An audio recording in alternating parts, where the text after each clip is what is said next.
Trail of Bad Eats. Dinner on the Wagon Trains. In response to today's fast food-dominated, monosodium glutamate-infused American diet, there has grown a pervasive nostalgia for the allegedly wholesome organic cuisine we believe to have been enjoyed by our 19th century forefathers. Whatever truth there may be in this for those then living on or near established farms and ranches, and please note that even for them the modern perception is widely exaggerated, the typical diet of a 19th century pioneer on any of the overland trails radiating through Kansas on their way to establish new farms in the West can be summed up in one word: monotonous.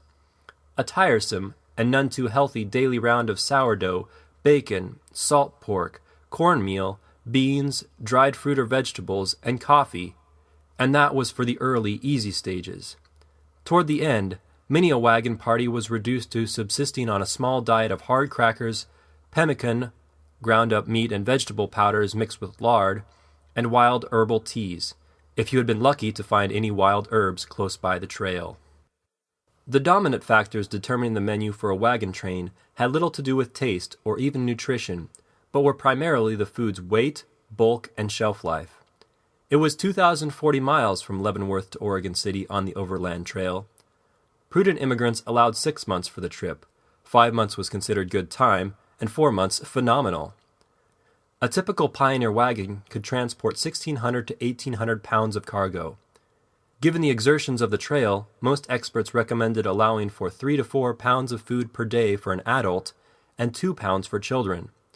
A popular 1850s guide for the would-be pioneer by William Byers recommended a minimum provision for each adult of 150 pounds of flour, 50 pounds of bacon, 40 pounds of sugar, 20 pounds of cornmeal, 15 pounds of dried fruit, 15 pounds of beans, 10 pounds of coffee, 5 pounds of rice, 5 pounds of salt, and 2 pounds each of baking soda and medicinal tea.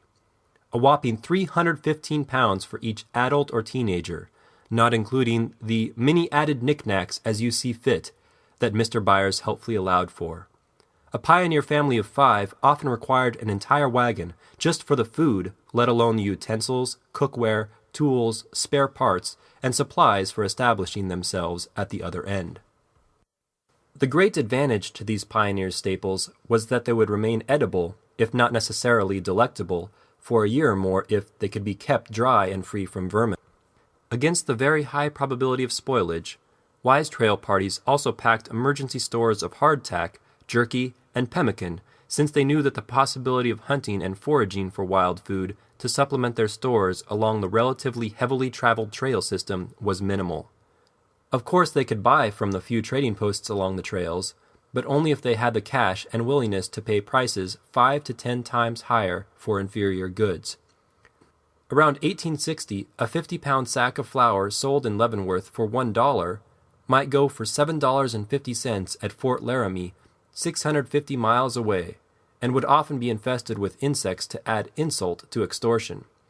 Of course, even in Leavenworth, caveat emptor prevailed.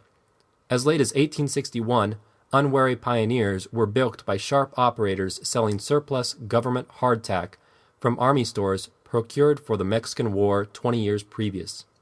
Upon opening the allegedly sealed containers many long weeks later, the hapless, hungry travelers found dry crackers so infested with weevils they had to soak them in hot coffee and then skim the dead larvae off the surface before they could stomach it. Oh, how, in the midst of the Dakota Badlands, they must have longed to have it their way.